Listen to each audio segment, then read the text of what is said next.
అందరికీ నమస్తే. ఆంధ్రప్రభకి స్వాగతం. నేను మీ సంతోషి. ప్రస్తుతం మనతో సీనియర్ జర్నలిస్ట్ కిరణ్ గారు ఉన్నారు. లేటెస్ట్ పొలిటికల్ ట్రెండ్స్ పైన మాట్లాడడానికి మనతో మన ఆంధ్రప్రభ స్టూడియోకి విచ్చేశారు.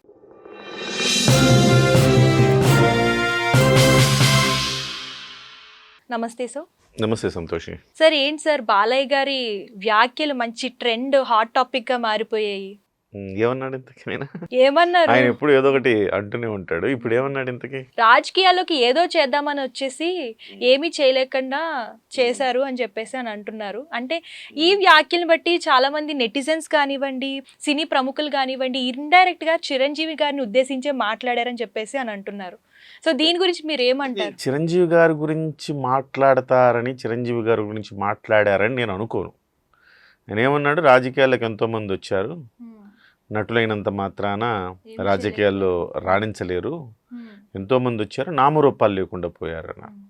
ఇది చిరంజీవి గారికి ఎందుకు ఆపాదించుకోవాలి మనం? అంటే ముందు కొన్ని ఈవెంట్స్లో కనుక చూసుకున్నట్లయితే మా బ్లడ్ వేరు, మా ట్రెండ్ వేరు, మాది వేరు అని చెప్పేసి చాలాసార్లు కొన్ని ఈవెంట్స్లో చిరంజీవి గారిని తక్కువ చేసి మాట్లాడారు ఆయన. సో ఇది కూడా ఇండైరెక్ట్గా చిరంజీవి గారి గురించే మాట్లాడారు అని చెప్పేసి అని అంటున్నారు. అంటే ఇప్పుడు కృష్ణ గారు రాజకీయాల్లోకి వచ్చారు, మనకు తెలిసిన స్టార్లు. కృష్ణరాజు గారు స్టార్, ఆయన రాజకీయాల్లోకి వచ్చారు. సో వాళ్ళిద్దరూ పెద్దగా ముద్ర వేయలేదు, నామరూపాలు లేకుండా పోయారు అన్నాడేమో నేను అనుకుంటున్నా. మురళీమోహన్ గారు వచ్చారు, ఆయన కూడా ఒక ఎంపీగా ఉన్నాడు, ఒకసారి గెలిచాడు, తర్వాత కూడా ఆయన గెలవలేదు, తర్వాత అట్లానే ఆయన కూడా పెద్దగా సాధించింది ఏమీ లేదన్న ఉద్దేశంతో మాట్లాడారేమో అని నేను అనుకుంటున్నా. ఆ తర్వాత జీవిత రాజశేఖర్ రాజకీయాల్లోకి వచ్చారు, బఫూన్లు అయిపోయారు, వెళ్ళిపోయారు, వాళ్ళ గురించి అన్నాడేమో అనుకుంటున్నాను. ప్రకాష్ రాజుకి పట్టుమని 10 ఓట్లు కూడా రాలేదు, డిపాజిట్ కూడా గల్లంత అయిపోయింది. సో ఎంత పెద్ద నటుడైనా కానీ ప్రకాష్ రాజు కూడా ఒక రకంగా హీరో కాకపోవచ్చు కానీ స్టార్ యాక్టరే కదా. సో ఆయన ఏమీ చేయలేకపోయాడు అన్న ఉద్దేశంతో అన్నాడేమో అనుకుంటున్నా. ఇలాగా చాలా ఉన్నాయి సంతోషి.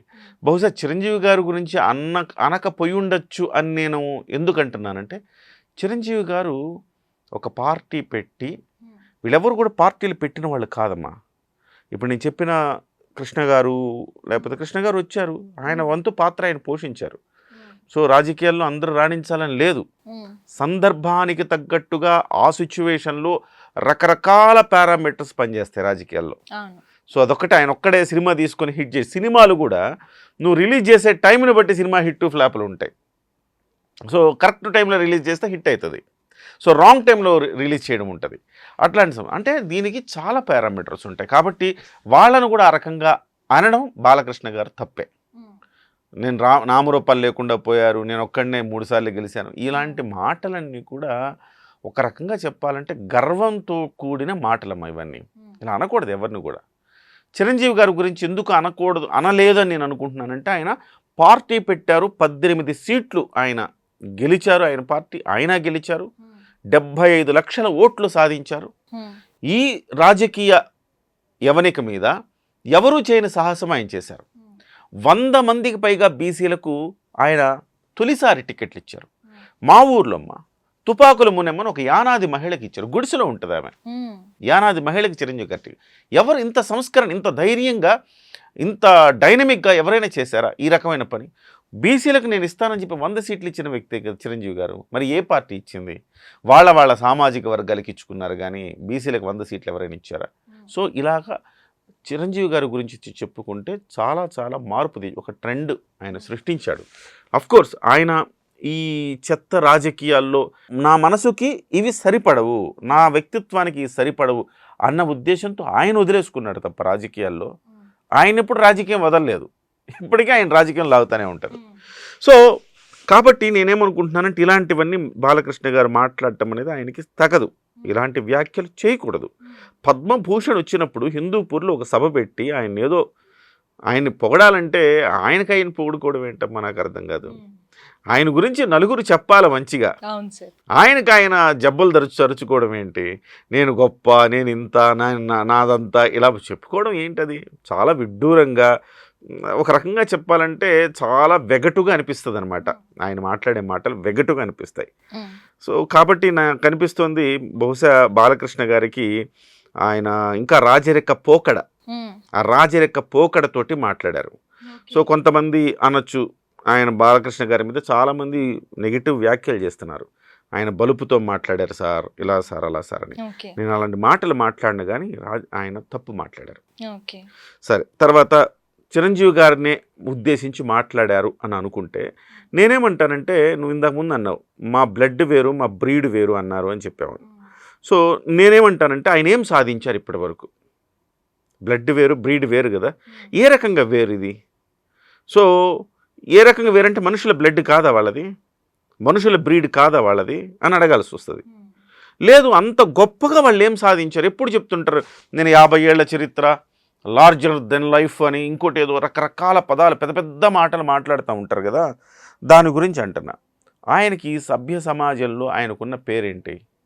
ఆడపిల్ల కనిపిస్తే కన్నైనా కొట్టాలి, కడుపైన చెయ్యాలి అని మాట్లాడాడు స్టేజ్ మీద. ఎవరైనా మాట్లాడతారు అలాగా? ఆయనకి పద్మభూషణ్ వచ్చినప్పుడు ఎంతమంది ఇలాంటి క్రిటిసైజ్ చేశారు తెలుసా?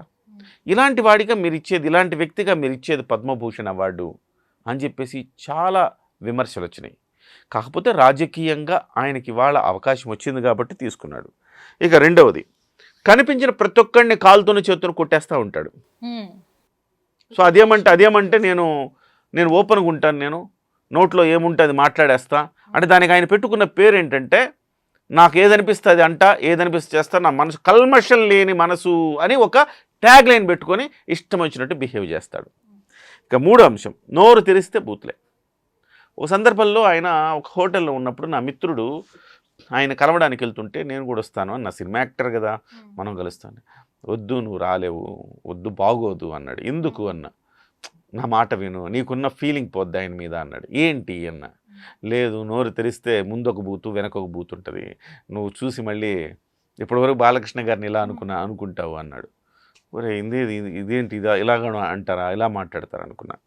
తర్వాత ఆయనకు సంబంధించి గతంలో ఇప్పటికీ చాలామంది రకరకాల కామెంట్లు చేస్తారు, కానీ ఇప్పటికీ ఆయనకు సంబంధించి ఆయన ఇంట్లో 2 కాల్చాడు. ఆ కేసు మీ అందరికీ తెలుసు. ఆ తర్వాత ఎలా బయటపడ్డాడు ఆయన? మానసిక స్థితి సరిగా లేదని ఒక సర్టిఫికేట్ తెచ్చుకొని బయటపడ్డాడు. స్టిల్ అదే సర్టిఫికేట్ మీద ఉన్నారు ఇప్పటికి కూడా ఆయన. తర్వాత ఇవాళ ఆయన జీవితంలో ఆయన ఏం సాధించాడంటే, చెట్టు పేరు చెప్పి కాయలు కూడా అమ్ముకోలేకపోయాడు అంట నేను. అంటే ఏంటి? చెట్టు పేరు చెప్పి కాయలు అమ్ముకోవాలి. బంగినపల్లి అనేది చెట్టు పేరు, బంగినపల్లి కాయ అంటే మంచి రేట్ వస్తుంది కాబట్టి బంగినపల్లి కాయలు అయ్యేవి అని చెప్తారు. అట్లా చెట్టు పేరు చెప్పి కాయలు కూడా అమ్మలేకపోయాడు అంట నేనైతే. ఆయన మేమింత సాధించామంటున్నాడు కదా, ఆయన జీవన పర్యంతం ఆయన 50 ఏళ్ల కెరీర్లో ఒక్కసారైనా ఆయన నెంబర్ 1 అనిపించుకున్నాడా? అనిపించుకోలేదుగా. వాళ్ళ నాన్న నెంబర్ 1, మరి ఈయన నెంబర్ 1. చెట్టు పేరు చెప్పి కాయలు కూడా అమ్ముకోవడం అంటే అట్లీస్ట్ వాళ్ళ నాన్న వాళ్ళ నాన్న పేరున్న నిలబెట్టాలిగా. సో నెంబర్ 1 అనిపించుకోగలిగాడా? అనిపించుకోలేకపోయాడు. చిరంజీవి గారు దాదాపు 30 ఏళ్ల నుంచి ఆయనే నెంబర్ 1. ఇవాళ ఇది మనం చెప్పుకోవడం కాదమ్మా, మహేష్ బాబు, ప్రభాస్ వీళ్ళంతా చెప్తారు.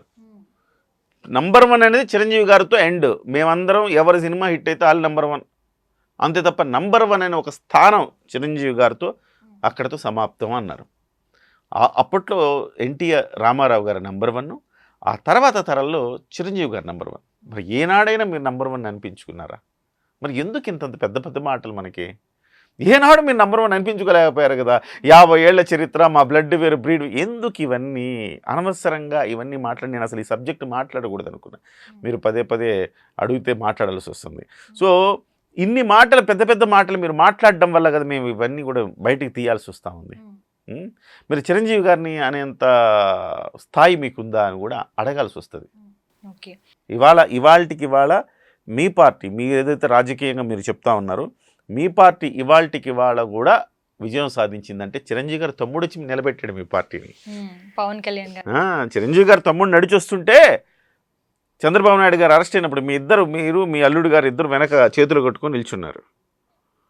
మరి బ్లడ్ వేరు బ్రీడ్ వేరు, మేమే చేయగలుగుతాం, ఇంకెవరు చేయలేరు, ఈ మాట్లాడడంలో ఏమన్నా అర్థం ఉన్నదా?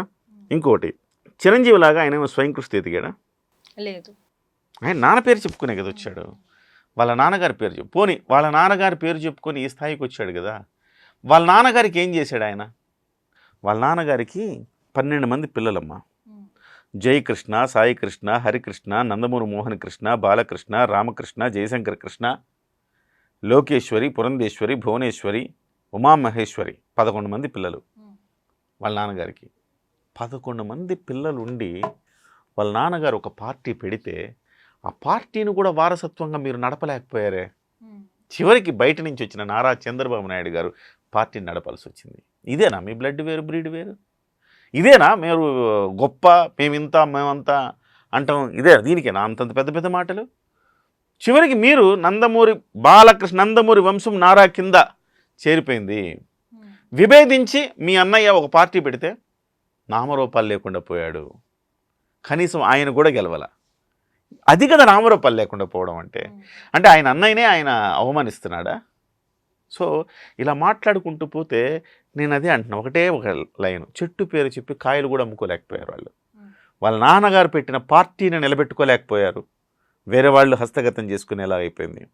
వాళ్ళ నాన్నగారు ఇచ్చిన నెంబర్ 1 పొజిషన్కి చేరుకోలేకపోయారు. ఇంకేంటి వాళ్ళు సాధించింది? కాబట్టి ఇన్ని పెద్ద పెద్ద మాటలు మాట్లాడితే మనం పెద్దవాళ్ళం అనుకుంటే పిట్టల దొరలు కూడా మాట్లాడుతుంటారు, చాలా పెద్ద మాటలు మాట్లాడుతుంటారు పిట్టల దొరలు. సో ఆ రకంగా మాట్లాడడం అనేది ఆయన స్థాయికి పద్మభూషణ్ వచ్చింది, గొప్పగా గౌరవంగా మాట్లాడుకోవాలి నలుగురం కూర్చొని. అంతే తప్ప ఈ రకంగా మీరు ఇంకొకళ్ళని విమర్శిస్తూ మాట్లాడితే మిమ్మల్ని కూడా విమర్శిస్తూ ఇంకొకళ్ళని మాట్లాడాల్సి వస్తుంది కదా. కాబట్టి నందమూరి బాలకృష్ణ గారు ముందు వ్యక్తిత్వాన్ని మెరుగుపరుచుకోవాలి. నేను చేసిన ఆ సేవలు చేసా, ఈ సేవలు చేసా, మనిషి అన్నవాడు ఎంతో కొంత చేయాలి, ఇవన్నీ మాటలు ఇప్పుడు కాదు మాట్లాడాలి. చిరంజీవి గారు ఎప్పుడో చేశాడు. ఆయన 1996లోనే పెట్టాడు బ్లడ్ బ్యాంక్. సేవా కార్యక్రమాలు అప్పటి నుంచి స్టార్ట్ చేశాడు. ఎంతమ్మా అప్పుడు ఎన్నేళ్ళైంది? 30 ఏళ్ళు.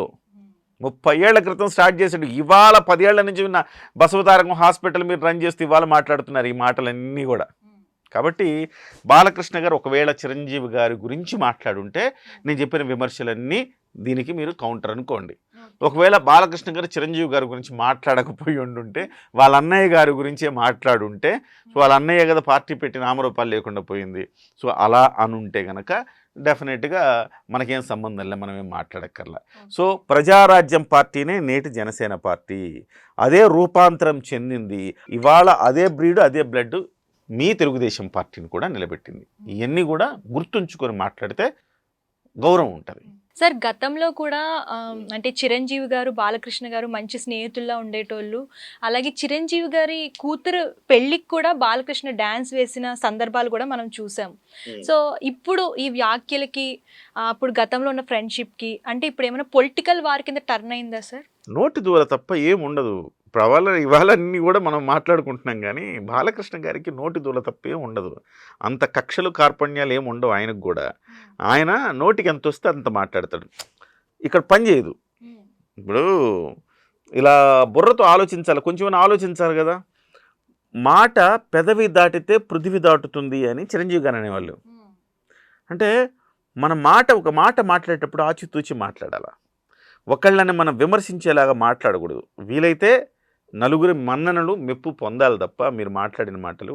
ఆ రోజు చిరంజీవి గారి కూతురు బర్త్డేకి, ఆయన పెళ్ళికి ఆయన వచ్చాడు, చిరంజీవి గారి కూతురు పెళ్ళికి వచ్చాడు, డాన్స్ వేశాడు. At the same time Chiranjeevi గారు మొన్న 50 ఏళ్ల ఫంక్షన్కి వెళ్ళాడు కదా.